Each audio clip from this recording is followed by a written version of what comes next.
My name is David Bridgeman. I own a company called Pink Robot Studios. We do branding, strategy, websites, digital marketing, and white label work for other marketing agencies. Our slogan is creative work that's good for humankind. So we have a strong focus on positive social impact, storytelling, charitable donations, and carbon neutrality through our work. Some other fun facts about me. I play in a jazz rock band called Down Coast. I'm really into craft cocktails and coffee. And I lost both of my new pairs of sunglasses in the same trip last week. Some of my current favorite songs here, I got Queens of Stone Age, Radiohead, Mastodon. Anyone here fans of any of those bands? I see yes. Nice. What's up, Mike? Yes, Microsoft Word. Oh, it's the worst. Literally last week, I was working on this on my vacation because it took me through the vacation to work on Microsoft Word. We were trying to design one document for a client, and it was just a nightmare. And so after that, we emailed the client. We were like, hey, we're implementing a company-wide policy that we're no longer working in Microsoft Word, just so you know. So that's where we're at with that right now. We have against Chili Peppers. I don't know, man. I think Anthony Kiedis just annoys me. He does the same shtick in all of his songs, and I think I just got tired of it. I will say, though, Under the Bridge, I like that one. It's a good song. Are you talking about Boba Fett? Yes, he's a corgi. I was going for the bottom. He's a corgi, but he's named after Boba Fett. So you're there. Just go away. Yeah, I should have also put Star Wars up there because that's a pretty big one for me too, for sure. Recently found an InDesign to working version. Are you serious? I ended in InDesign and WordPress. That sounds perfect for me. Okay, I'm gonna talk with you about that after I'm done here. So, Pink Robot is just two people and a dog. We work with clients across the country, focus on storytelling and bringing them into the right niche.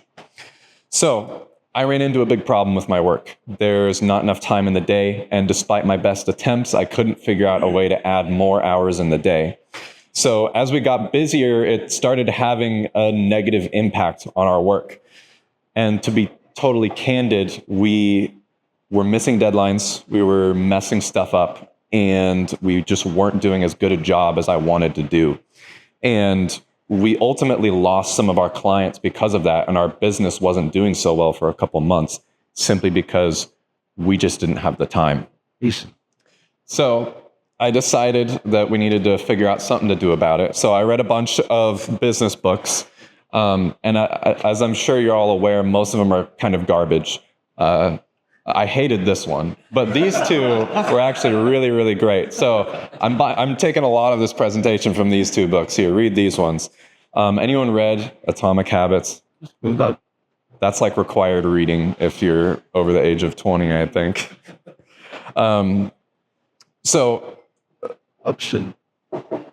Like I said, there's some diamonds in the rough, like these two here, and the insights I got from those helped me hatch kind of a plan to get ourselves back on track. So I came up with an experiment. I was going to track my energy levels every hour of every workday. So I set a reminder on my phone every hour to log my energy in this Google Sheets document I created. And I color-coded when I ate, when I drank coffee, when I changed locations, when I was out of office, when I got distracted watching Ben Folds concerts, which was a lot more often than you would anticipate. I took a screenshot of my YouTube history on that Thursday afternoon. So that's what I was doing. So I ended up figuring out that I could split my energy into two types. There's creative energy and there's productive energy. So for me, productive energy would mean things like admin work or doing research or client communication, tasks that you would typically consider to be productive.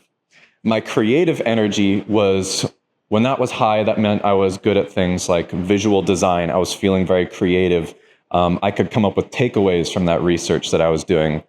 And by the end of the month, I averaged out each day of the week and each hour of the day to figure out when my productive energy and when my creative energy were at their highest and lowest points. compared it with how it was color coded to figure out what things affected them in a positive or negative way.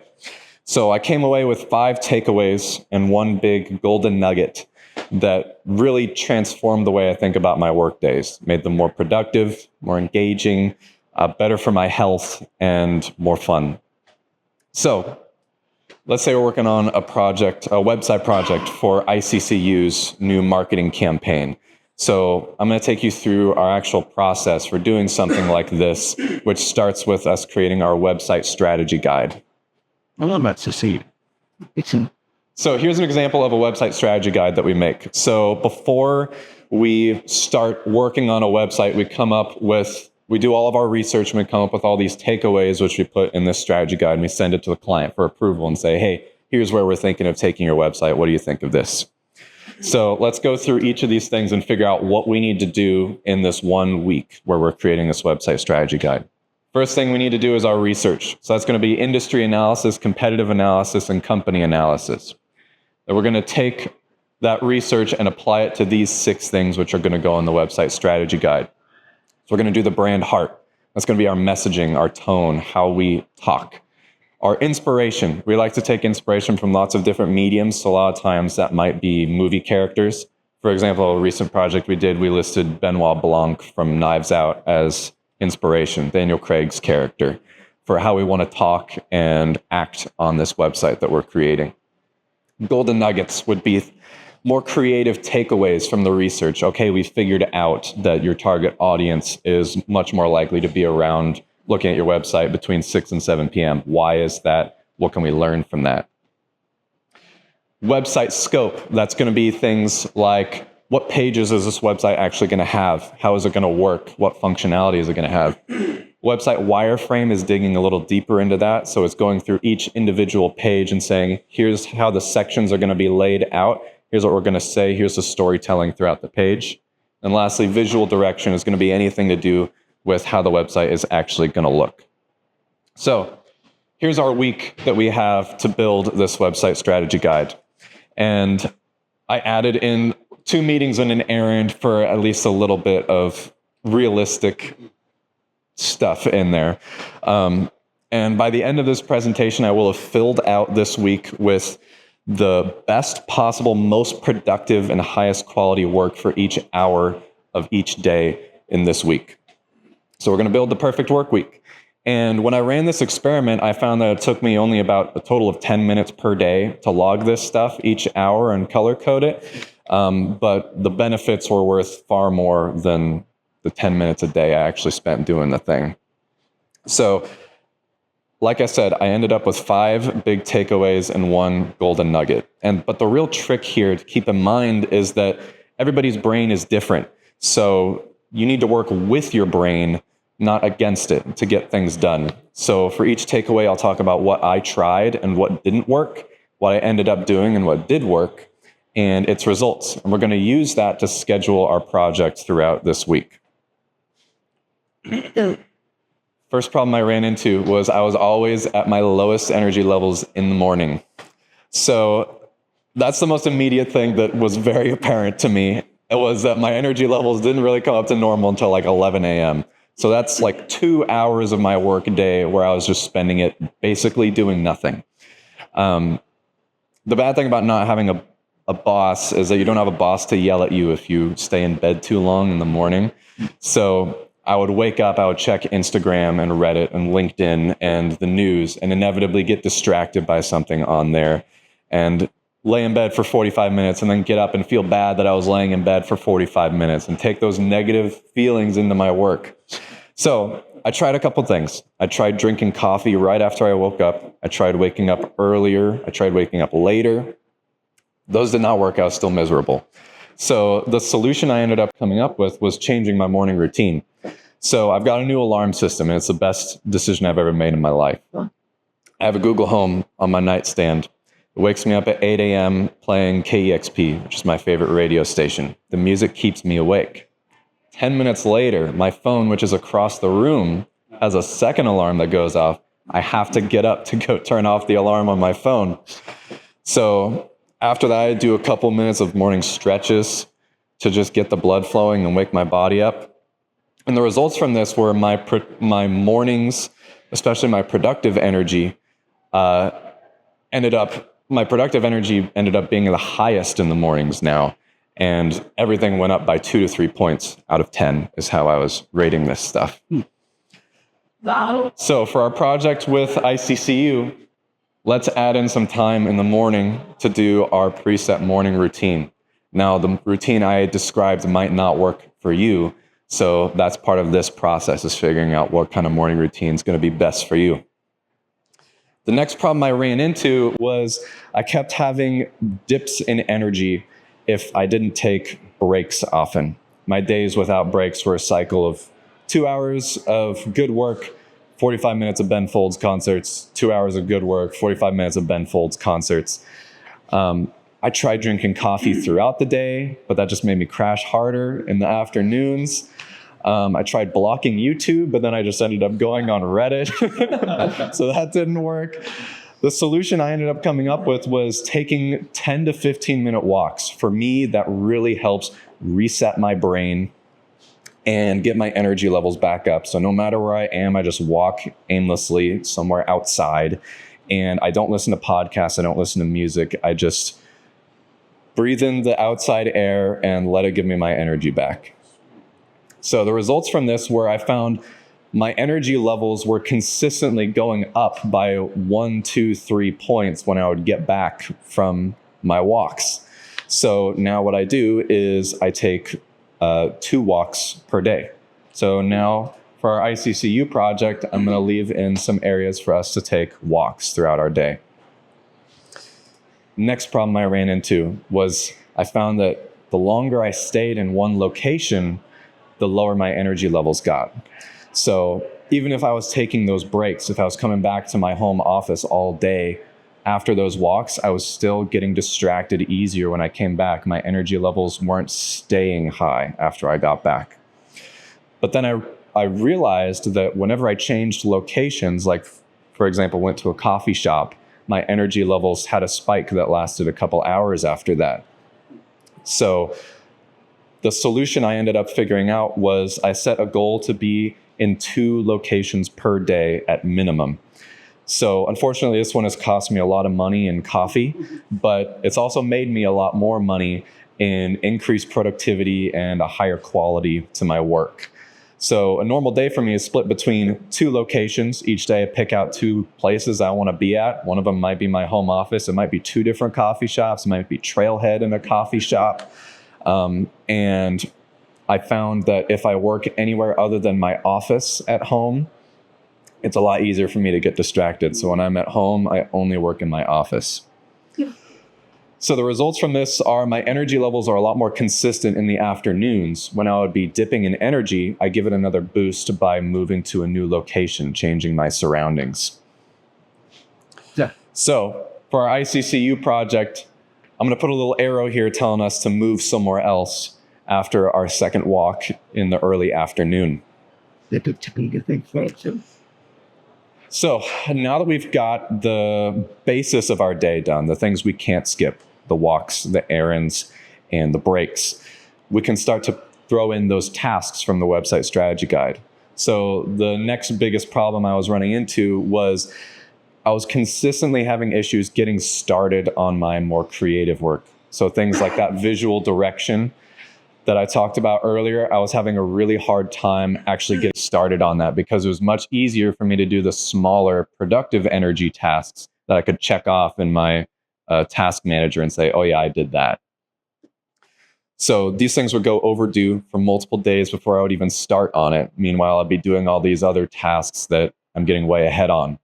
So I tried having creative work days where I would spend an entire day, 1 or 2 days a week, just doing more creative work. Then I ran into a problem where I found I was getting burnt out way faster on those days than the other days of the week. So the solution I came up with was splitting my day into 2 halves. I found through graphing my energy that my productive energy, so the stuff like research, more left brain stuff, was much higher in the mornings, whereas in the afternoons, my right brain kind of started to wake up a little bit and I started to get more creative. So what I started to do was I did all of my productive left brain work in the mornings and all my creative right brain work in the afternoons. And I've gotten much better results from both of those. Both sides have higher quality work because I'm working alongside my brain to get those things done, not trying to force it to do something it's not ready to do at that time in the day. So raise it, like, for how many of you, it's the weekend, it's like Saturday or Sunday, but your body just wakes you up at like 7 a.m. or 8 a.m., even though you can totally sleep in, because that happens to me too. There's a concept from that book, Atomic Habits, that says if you are training your brain that a certain time each day is for something, you do the same thing every day at that time, it's going to start doing it whether you realize it or not. So I found that my brain was telling me it's creative time past like 1, 2 p.m. So I worked with it to fit that into my schedule. And as a result, my creative energy has gone way up. And I'm automatically in that creative mode later in the day. So for our ICCU project, I'm going to take those more creative parts of the process and put those later in the day, especially after I change locations, so I have that high energy when I sit down at that new place. I can put it to work doing more creative stuff. And then I'll do the more left brain stuff in the mornings. So company analysis, competitive analysis, I'm going to do those earlier on in the day. The next problem I ran into was that my Mondays were consistently the lowest energy day of the week, period. So I think the problem was I was still in weekend mode, and it was kind of hard to pull myself out of that. And I had to do all my boring planning stuff every Monday morning. And I think we all know clients love to email you on Mondays. So my inbox was always stuffed on Mondays with stuff that I have to do. And it was just hard to motivate myself Monday mornings. So I tried planning on working less on Mondays, but that just made my Tuesdays crazy. And it didn't work out. So the solution I ended up coming up with was moving all my planning work and prep work for the week to the previous Friday. So now every Friday morning, I have tasks for myself to plan out all of this stuff for next week, check Ashley's hours, and get caught up on all of our projects. So on Monday, I already know exactly what I have to do for the whole week, and I can rest easy on the weekend, not being stressed about not knowing what I have to do next week. So now on Mondays, I can get up and start work with something I'm excited to do. So the results from this were Mondays went from my least productive day to now they're my most productive day of the week. And my productive energy in particular is huge on Mondays. And now the prep work is more rewarding for me on Fridays and I look forward to it because it means that I can ensure that my next week is going to be as stress-free as possible. So for our ICCU project, I'm going to put something I'm excited to do first thing on Monday morning. I love doing industry analysis research. So I'm going to do that first thing Monday morning. I'm going to wake up and be excited to get to work. And I'm also going to give myself time on Friday to do all those weekly prep tasks so I can get ahead on all of this for the next week. Lastly, the big takeaway for me, the golden nugget. The biggest thing, it intersects with all my other takeaways. So it's something that gets me excited in the morning, something that forces me to take a break, brings me to a new location, it inspires me creatively, and it's something I can look forward to on Mondays. It's just meeting other people. So basically, it's exactly what we're all doing right now at this event. So being around others who do the same things that you do, we're all connected with the same common interests, and we're all going to walk away from this event hopefully feeling energized and more connected to the work that you're doing. So here's what I do. Every Monday morning, the first thing I do is I go on LinkedIn and I scroll around for people in Boise who I think look interesting or whose work I really admire. And I message them and I tell them that I'm interested in their work and I want to learn from them. And it's not a lie for me because I really am interested in what everybody else is doing and what I can learn from them.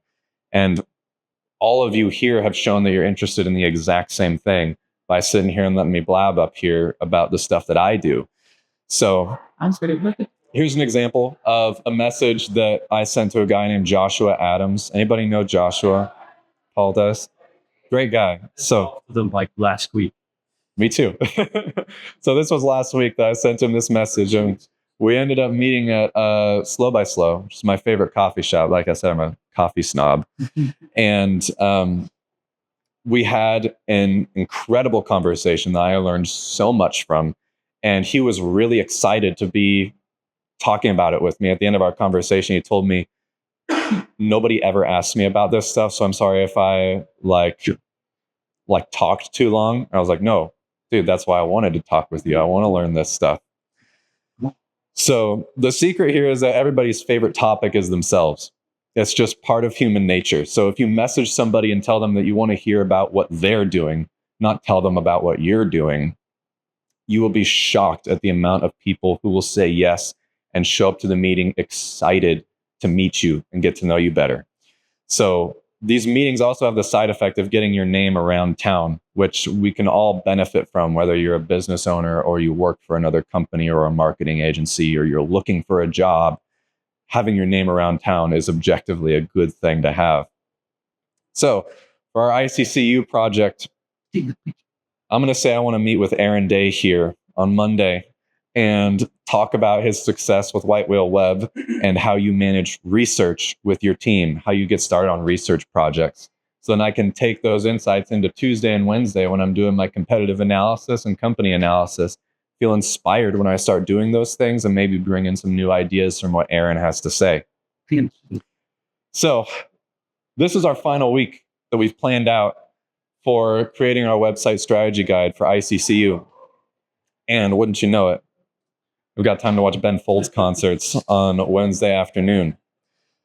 So the important thing to note here is that I mess things up all the time, and this is not a perfect system. Here's my task manager today. I took a screenshot of this a couple hours ago. I've got 3 overdue tasks from yesterday. And this one, I did complete this one, by the way, in case you were wondering. But Pink Robot is in a much better place than we were in before I started doing this. And it's because I took 10 minutes a day for a month to just track what my brain was telling me to do at each point on each day. So your week might look entirely different from mine if you do this same thing. You might find that your creative energy is much higher in the mornings, or you might find that walks distract you and it's better for you to just like turn your brain off and watch an episode of Parks and Rec or something to take a break. So that's why running this experiment yourself can do more than any like productivity hack post you see on LinkedIn or Instagram Reels or something can do for you, because it's actually working with your brain to determine what's best for you. We're all different. So I made a Google Sheet so that you can do this yourself. So if anyone wants to track their energy levels for a month, I made this Google Sheet. It automatically calculates the averages and medians for your scores on each day, on each hour. So by the end of the month, you can look back on those numbers and see when you work best. And there's 2 sheets in here, one for productive energy and one for creative energy. So you can split it up. Yeah. Yeah. I'll calculate how much more productive or more fun you have. I do before after. You just kind of feel it, you know, like if you're sitting there and you're like looking at your screen and you realize you haven't done anything in 20 seconds, you've just been staring there. That's a good sign that maybe you're like a 5 or a 4 right now. But sometimes I feel like I'm just in the zone, and then I would put myself at a 9 or a 10. So it's really just, there's no formula for the brain stuff. It's just kind of paying attention. Initially, right, you give yourself marks and then is that good? Yeah. I mean, my weighting of the scale kind of changed throughout the month. I noticed that what I said was an 8 on my first day of doing this maybe wasn't actually an 8. Yeah. So to wrap things up, using my 5 takeaways and that one big golden nugget that we talked about, we've planned out my perfect work week for this project with ICCU. So I'm starting with exciting things at the same time every morning. It's all productive energy stuff. I'm taking breaks. I'm moving locations. I'm getting creative in the afternoons. I'm doing something fun first thing on Monday. And most importantly, I'm meeting with my man, Aaron, to talk about some research stuff on Monday. So there's no need to work extra hours. Wake up earlier, force yourself to do something you don't want to do. The key is just to work alongside your brain, not against it, to plan your perfect workday. So like I said before, Pink Robot's slogan is creative work that's good for humankind. Now, at the end of the day, our work can't be all that good for humankind if I'm late on all my stuff and I'm not doing the highest quality work that I can. So after this experiment, I found that we're in a much better place and we do better work faster and our business is doing really, really well. So this experiment helped me get there, and that's it. So Thank you. did your the person that works with you, I forget her name. Ashley, yeah. Yeah. So does she also go into this? Yeah, she did this, yeah. That's awesome. It's pretty awesome. So I'm going to force anyone else I hire to do this same thing. It's pretty cool. Yeah. So what did that work? Her reasons. Yeah, So hers were actually the opposite of mine with the creative and productive energy. She does all the creative stuff in the morning. So I try and when I'm scheduling her tasks every Friday for the next week, I try and give her creative stuff to do in the morning and productive, like left brain stuff to do in the afternoons. So we're kind of swapping on that one. Awesome. That's a similar framework you use for different companies and different projects. I mean, so what is that? Is like a similar framework you use? Yeah. Like, what if there's another project that is like way easier, or like? Yeah. Well, I mean, this is a vast oversimplification. I don't know if you could tell that, but normally we're working on multiple projects a week. But what we do is we plan out our weeks week by week. So we tell our clients we'll give you your deliverables every Monday. As long as we hear back from you on your thoughts on that deliverable by Wednesday, we'll get you the next one the following Monday. So it's easy to plan out our weeks beforehand and say, okay, this week we need to get this deliverable done by Monday. So I know we only have 3 projects to work on this week. We're doing a website strategy guide for this client. We're doing a brand brief for this client. We're doing logos for this client. And that's it. So we can schedule out our week like this. Did that change how you communicate sort of expectations, trying about the project, like so that they don't like throw a bomb in the middle of the structure? Yeah. Oh yeah. We tell them right at the beginning, we're like, okay, we work on a week by week basis. If you try and tell us to do something on Thursday, it's not getting done until the next week, because then we can schedule it in for next week. So all of our stuff has a minimum delivery date of next week. Yeah. 2 weeks away. Monday. And so they don't tell you by Friday. Exactly. Yeah. That was great. We've added this team or also. We add 2 things to this. So when you meet with someone, if the meeting goes well and you're comfortable, the best things I found is you ask them politely at the end of it, hey, really glad we had this meeting. Based on our discussions, are there 1 to 2 other people who you think I should also make? And so it just, every person you meet with becomes 2 more meetings, right?